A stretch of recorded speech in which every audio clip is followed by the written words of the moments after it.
मैं हूँ आपके साथ दीपिका और आप सुन रहे हैं मिस्टर इरिटेटिंग, जिसे लिखा है नीलेश शर्मा जी ने।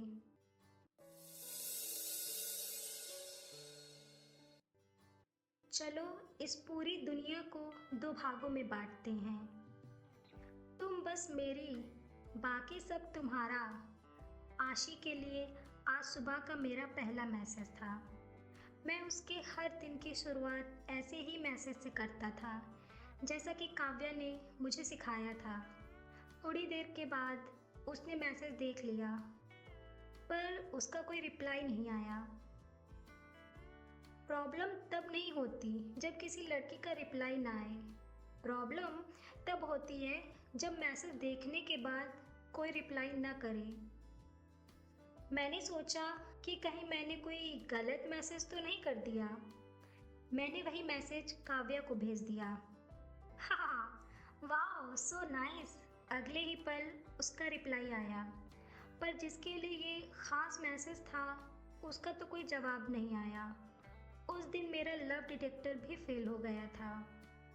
हो सकता है वो सो रही हो, मैं भी उसे अपने ख्वाबों में पाने के लिए सो गया। शाम के 8 बजे मेरी नींद खुली। सब कॉमेडी नाइट्स देखने में बिजी थे। इंजीनियर्स की बोरिंग क्लास, असाइनमेंट और एग्ज़ाम के प्रेशर को दूर करने में कपिल शर्मा ने बहुत मदद की। मेरा ध्यान मेरे फ़ोन पर था। मेरे कई मैसेज के बाद भी उसका कोई रिप्लाई नहीं आया।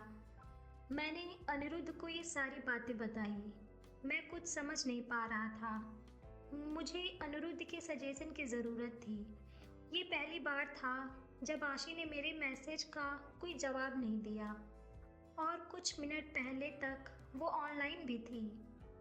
अबे हो सकता है उसका मूड अच्छा ना हो, उसे घर की याद आ रही हो, अनिरुद्ध ने कहा।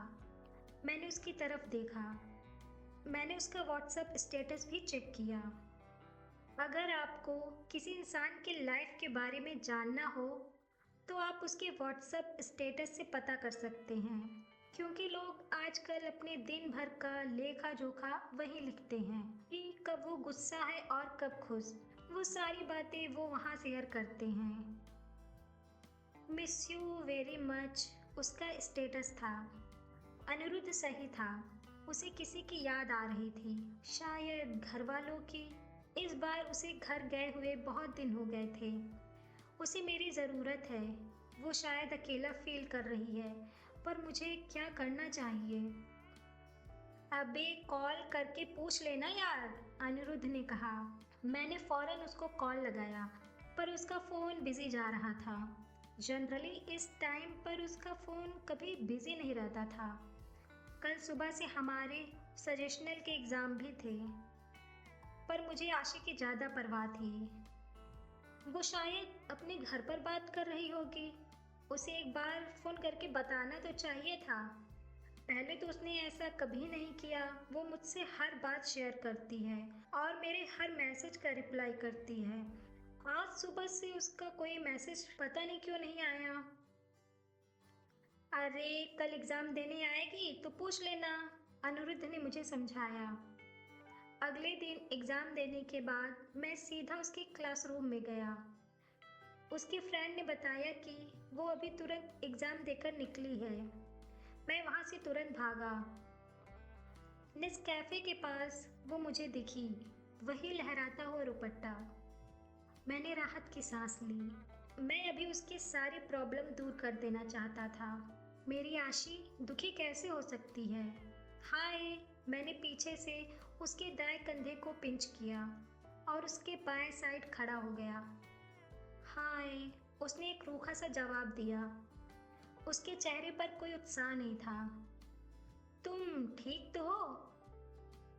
हाँ, मुझे क्या होगा? उसने जवाब दिया। उसके चलने की रफ्तार नॉर्मल से थोड़ी तेज थी। तुम कैसे हो? उसने पूछा। तुम्हारे बिना मैं कैसा हो सकता हूँ? मैं कहना चाहता था, लेकिन मैंने कहा मैं बिल्कुल फर्स्ट क्लास। उसने मेरी तरफ देखा और कोई रिएक्ट नहीं किया। हम नॉर्मली बातें करने लगे। चलो ना आशी, भूख लगी है, कैंटीन में कुछ खाते हैं। नहीं यार, आज मेरा मन नहीं है, तुम जाओ, मेरा हॉस्टल भी आ गया, आई हैव टू गो। और वो अंदर चली गई। आज तो उसने बाय भी नहीं बोला। उसका रवैया मुझे कुछ अटपटा सा लगा। इससे पहले उसने ऐसा कभी नहीं किया था। मैंने सारी बातें अनिरुद्ध को बताई। अब उसे भी कुछ समझ नहीं आ रहा था। मैं चुपचाप अपने बेड पर पड़ा था। कभी कभी इन लड़कियों को समझना बहुत मुश्किल होता है, खासकर तब जब ये कोई जवाब नहीं देती और उस जवाब के चक्कर में हम लड़के न जाने क्या क्या सोच लेते हैं। थोड़ी देर बाद अनिरुद्ध अपने बेड से उठा। हो सकता है वो तेरा टेस्ट ले रही हो। अब उसकी ये बात मुझे खुद नहीं पची। टेस्ट? किस बात का टेस्ट? हाँ टेस्ट, यही कि तू उसके लिए परेशान होता है कि नहीं। यार मैं कम परेशान हूँ, मैं रात भर सोया नहीं हूँ। आज के पेपर में मुश्किल से पास हो जाऊंगा मैं। सुन, अभी उसका स्टेटस क्या है? मैंने तुरंत अपना फ़ोन उठाया। ना कोई डीपी, ना कोई स्टेटस। हम एक दूसरे को देखने लगे। थोड़ी देर बाद, तू उसे फ़ोन क्यों नहीं कर लेता? पूछना उससे क्या हुआ है।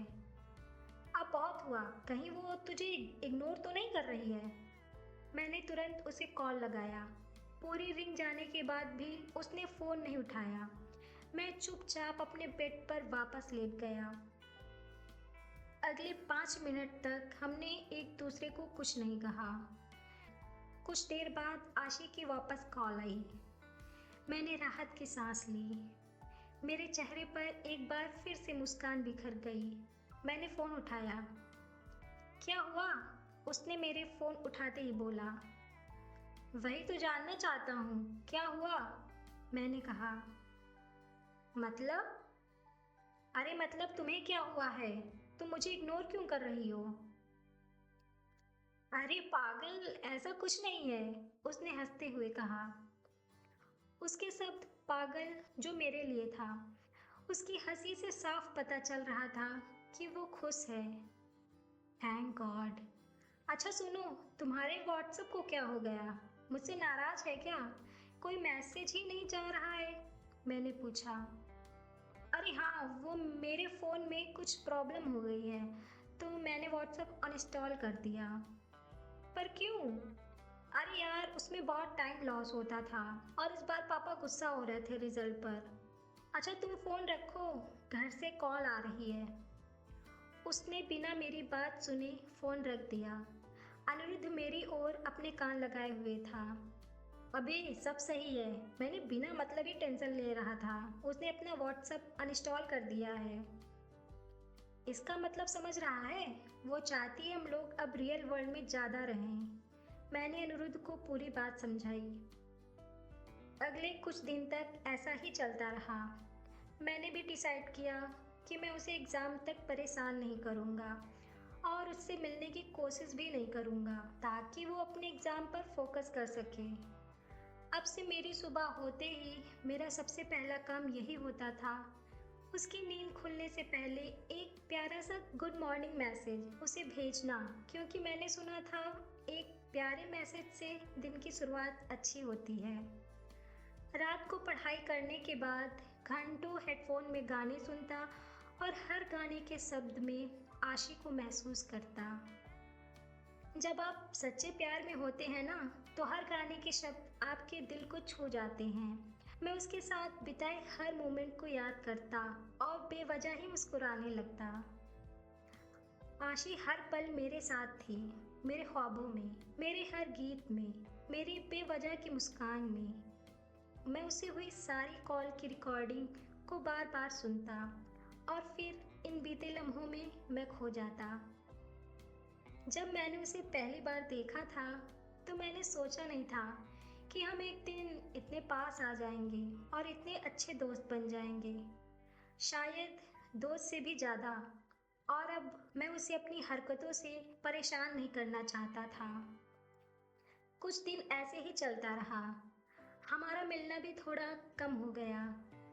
मैं उसे बस दूर से जाते हुए देखता रहा, जैसे पहले देखा करता था। वो खुश थी और मुझे बस उसे ऐसे ही खुश देखना था। हम स्टूडेंट मॉल में थे, विशाल की ब्रेकअप पार्टी में। उसका तीसरी बार ब्रेकअप हुआ था, जो उसके लिए अब एक आम सी बात हो गई थी। उसका मानना था कि जो लड़की विशाल को छोड़ती है वो उसके लायक नहीं होती। वो अपनी पिछली गर्लफ्रेंड के साथ बिताए कुछ रंगीन लम्हों को सबके साथ शेयर कर रहा था, जिसमें साजन अहम रुचि ले रहा था।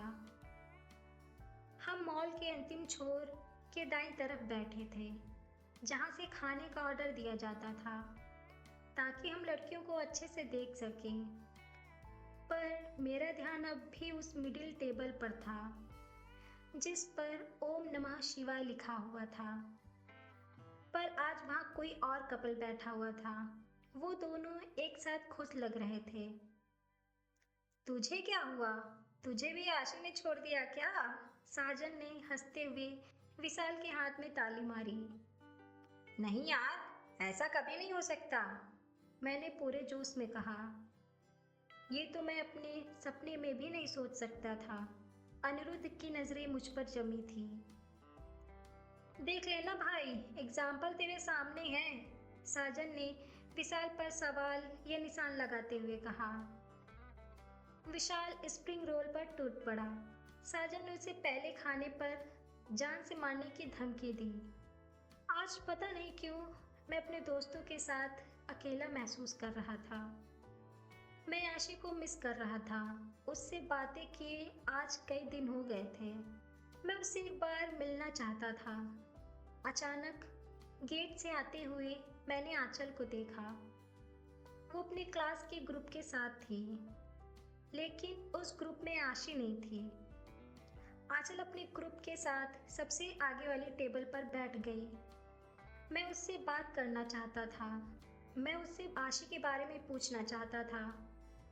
मैंने उसके डिस्कशन को खत्म होने तक वेट किया। थोड़ी देर के बाद वो जाने लगी। मैं अपने ग्रुप को छोड़कर आंचल के पीछे भागा। आंचल, मैंने पीछे से आवाज लगाई। वो मेरी ओर पलटी। ओह हाय, कैसे हो? मुझे तुमसे कुछ बात करनी है, मैंने कहा। हाँ बोलो। मैंने उसके ग्रुप की ओर देखा। उन्हें पता चल गया कि अब उन्हें क्या करना है। ठीक है, तुम लोग जाओ, बाकी प्रेजेंटेशन कल करेंगे, आंचल ने उनसे कहा। हाँ अब बोलो। उसने अपना बैग टेबल पर रख दिया। मैं उसके सामने बैठ गया। कुछ नहीं, बस ऐसे ही तुम बहुत दिन बाद दिखी तो, मैंने बात पलटते हुए कहा। हाँ भाई, अब आशी से टाइम बचेगा तब तो मेरे लिए टाइम मिलेगा ना, उसने व्यंग कसा। अरे ऐसा कुछ नहीं है यार, तुम मेरी सबसे अच्छी दोस्त हो। हाँ लेकिन आशी के बाद, उसने अपना मुंह बना लिया। अच्छा ये बताओ, कैसी है वो? क्यों, तुम्हें नहीं पता? उसने वापस मुझसे सवाल किया। नहीं यार, थोड़े दिन से हमारी ठीक से बात नहीं हो पा रही है। मैं भी थोड़ा बिजी चल रहा हूँ आजकल। ओह ऐसा क्या? यार देखो, वो भी थोड़ी पढ़ाई को लेकर सीरियस है, लेकिन कुछ दिनों से थोड़ी थोड़ी सैड सी लग रही है। नहीं तो दिन भर बक बक करती रहती थी, बच्चों की तरह संभालना पड़ता था उसे। अचानक उसका फोन बजने लगा। वो फिर प्यार ना, बड़ी लंबी उम्र है, आंचल ने अपना फोन देखते हुए कहा। क्या आशी है? मैंने पूछा। हाँ और कौन होगी उसके सिवा, मेरे ना आने पर पगला जाती है। मैसेज किया है उसने, जल्दी आओ। मैसेज? व्हाट्सएप पर? वो मुझे घूरने लगी। हाँ और क्या, व्हाट्सएप पर ही आएगा, उसने कहा। नहीं ऐसा नहीं हो सकता, उसने तो अपना व्हाट्सएप डीएक्टिव कर दिया है। क्या? पर कब? कब क्या, तुम्हें नहीं पता? मैंने कहा। उसने अपने फोन में फिर नजरें दौड़ाई, पर उसका मैसेज तो व्हाट्सएप पर ही आया है। आई कांट बिलीव, मैंने हंसते हुए कहा। खुद ही देख लो ना, उसने मेरी तरफ अपना फोन पलटा। हाँ, ये मैसेज आशी का ही था। डीपी में भी वही फोटो लगी थी जो मैंने उसके डांस परफॉर्मेंस के दौरान खींची थी। लेकिन ये कैसे हो सकता है? उसने तो मुझसे कहा कि उसने अनइंस्टॉल कर दिया है। मैंने तुरंत अपना फ़ोन निकाला। मैं हैरान था। मेरे फ़ोन पर उसकी प्रोफाइल नहीं दिख रही थी। शायद उसने तुम्हें ब्लॉक किया हो, आंचल ने कहा। ब्लॉक? पर क्यों? अब ये तो वही जाने। इसके बारे में उसने मुझे तो कुछ नहीं बताया। मुझे कुछ नहीं समझ आ रहा था। ये क्या हो रहा है? उसने मुझे व्हाट्सएप पर ब्लॉक कर दिया। पर क्यों? मैंने ऐसा क्या किया? मेरे दिमाग में बहुत सवाल चल रहे थे। अच्छा सुनो, मैं जा रही हूँ। फिर से पंकज को कोई बखेड़ा होगा, आंचल ने बैग उठाते हुए कहा। पंकज? अब ये कहानी में नया ट्विस्ट था। अब ये मत कहना कि तुम्हें ये भी नहीं पता, आंचल ने कहा। मैंने अपना सर हिलाया। हाँ यार, पंकज, उसका पागल बॉयफ्रेंड। दिन भर दोनों फोन पर झगड़ते रहते हैं। नरक मचा देता है यार। अच्छा, मैं चल रही। वो वेट कर रही होगी। मेरा दिल टूट चुका था। मुझे ऐसा लगा किसी ने मेरी जान ले ली हो। उस एक शब्द ने मुझसे मेरा सब कुछ छीन लिया। मेरे सारे सपने टूट चुके थे। ऐसा लग रहा था मैं सांस नहीं ले पा रहा हूँ। उसका पहले से बॉयफ्रेंड है और मुझे अब पता चल रहा है। उसने मुझे ये बात पहले क्यों नहीं बताई? मेरा सर फटने लगा। साजन के कहे शब्द सही हो गए। आखिर ये हो कैसे सकता है? वो किसी और की कैसे हो सकती है? वे झूठ बोल रही है। हो सकता है आंचल मजाक कर रही हो।